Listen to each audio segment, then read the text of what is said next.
Hello dear students, आपण मानकु plus two arts exam point को स्वागत करुछि।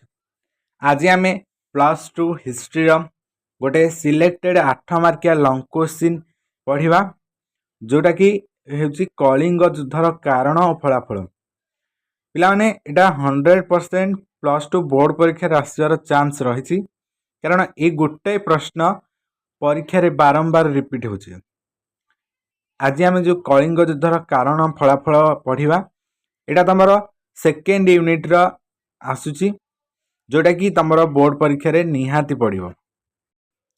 कलिंग युद्धर कारण फलाफल पिला माने प्रथम आम कलिंग युद्ध कौन जानिबा। भारतीय इतिहास रे कलिंग युद्ध 261 BC अर्थात ख्रीष्टपूर्व एक ऐतिहासिक घटना थिला। यह मौर्य सम्राट अशोक और कलिंगर जनता मध्य होता।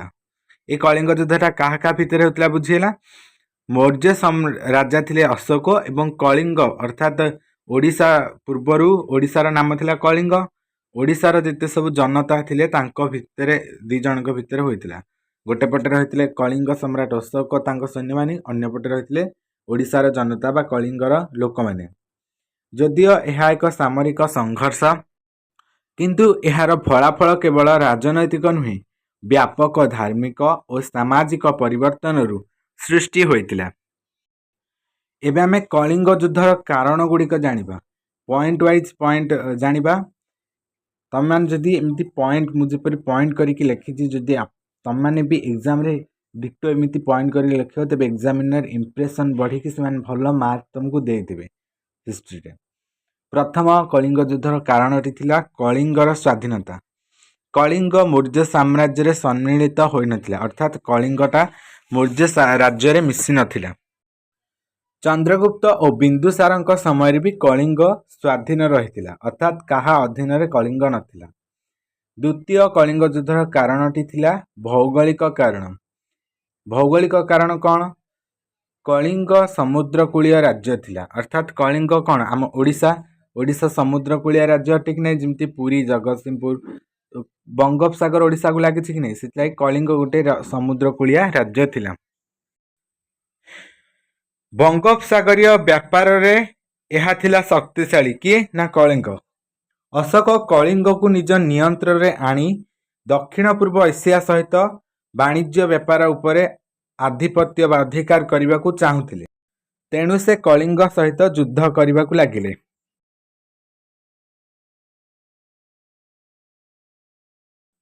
तृतीय कारणटी थिला साम्राज्य विस्तार लोभ। अशोक मौर्य साम्राज्य को समग्र भारत रे विस्तार करने को चाहूले।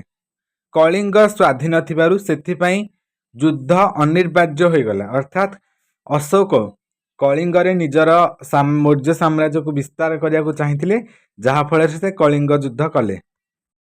कलिंग युद्धर चतुर्थ कारणटी थिला राजनैतिक प्रतिद्वंदिता। कलिंग सामरिक भाव शक्तिशाली थिला, अर्थात कलिंग क्षेत्र में बहुत सैन्यबाहिनी थिले, तेणुक से शक्तिशाली थिला। मौर्य साम्राज्य पई यह एक संभाव्य विपद थिला, कारण कलिंग रे जेते सबू सैन्यबाहिनी थिले मौर्य साम्राज्य रे सेते संख्यक सैन्यबाहिनी नथिले, तेणुक कलिंगर सैन्यबाहिनी शक्ति बा सामरिक शक्ति मौर्य साम्राज्य पई विपद होइथिला। सेथिपई अशोक कलिंग को विजय करने को संकल्प नेले। किपरि कलिंग को विजय करिवे ना, कलिंग सहित राजनैतिक प्रतिद्वंदिता करी कलिंगर सैन्यबाहिनी को निज सैन्यबाहिनी सहित मिसाइबा को से चेष्टा करथिले, जहाँफल कलिंग युद्ध संगठित होइथिला। एबे आमे कलिंग युद्ध विषय अधिक किछि जानिबा। 261 BC रे अशोक विशाल सेनाबाहिनी द्वारा कलिंग को आक्रमण कले, जहाँकि कलिंग युद्ध नाम परिचित। युद्ध अत्यंत रुद्र और रक्त क्षयी होइथिला। 1 लाख लोक मृत्युवरण कले, 1.5 लाख लोक बंदी हेले और असंख्य लोक निराश्रय होइथिले, माने तांको घर द्वार भांगी रुचि जाइथिला। एबे आमे कलिंग युद्धर फलाफल गुड़िक जानिबा। पिला माने एगुड़िक निहाती जरूरी, तमे प्लस टू कॉपी रे निहाती लिखिबो, जेते क्वेश्चन आसीथिबो एगुड़िक लिखिले इंप्रेशन मार्क बहुत मिलता है। पॉइंट वाइज लिखियो, एटा मन रखिते दरकार। प्रथम फलाफलटी हेउची राजनैतिक फलाफल। कलिंग मौर्य साम्राज्य अंतर्भुक्त है। मौर्य साम्राज्यर भौगोलिक सीमा समग्र भारत को आवृत कला अर्थात चारिआडे से विस्तार लाभ कला। दक्षिणर अल्प किछि अंश छाड़िकी चारिआडे से विस्तार लाभ करथिला। सामाजिक फलाफल युद्धरे विशाल प्राणहानि और ध्वंस हेबारु लोकमाने व्यापक जंत्रणा बा कष्ट भोगिले। अशोकंक मन विकल्प और पश्चाताप साधारण लोकों को गभीर प्रभावित कला। धार्मिक फलाफल युद्धर रक्तपात देखि अशोक गभीर पश्चाताप कले अर्थात से निज को निजे बुझी जाइथिले जे रक्तपात द्वारा केते लोक केते असुविधार सम्मुखीन होइतिबे। तांका हृदय रे गोटे दया भाव सृष्टि होइतिला। से बौद्ध धर्म ग्रहण कले और धर्म विजयर पथ को ग्रहण कले। से कौन कले ना एते सारा रक्तपात सेनाबाहिनी मृत्यु को देखिकी से तांका हृदय भांगी पड़िथिला। सेठी से अस्त्र को परित्याग करी जीवन रे केबे भी युद्ध करिवे नाही बोली स्थिर करथिले। बौद्ध धर्मर प्रसारण भारत रे एवं विदेश जेमिति कि श्रीलंका, नेपाल, बर्मा, चीन रे व्यापक बा प्रसार लाभ करथिला। चतुर्थ फलाफलटी होची नीतिगत और साम्राज्य परिवर्तन।